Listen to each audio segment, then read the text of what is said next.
Camille Villar.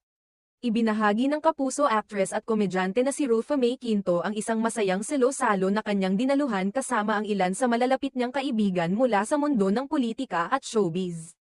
Tampok sa nasabing pagtitipon sina Mariel Rodriguez Padilla, Shalana Soledad, at ang bagong halal na senador na si Camille Villar, na hindi lamang kaibigan ni Rufa May kundi isa ring ninang ng kanyang anak na si Athena Alexandria. Sa pamamagitan ng kanyang social media post, proud na ibinahagi ni Rufa May ang naging espesyal na winner dinner nilang magkakaibigan.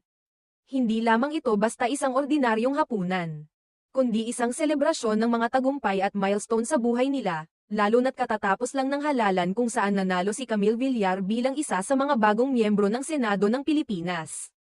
Isa rin itong advance celebration para sa nalalapit na kaarawan ni Rufa May, kaya't mas naging makabuluhan at puno ng saya ang naturang pagtitipon. Ayon kay Rufa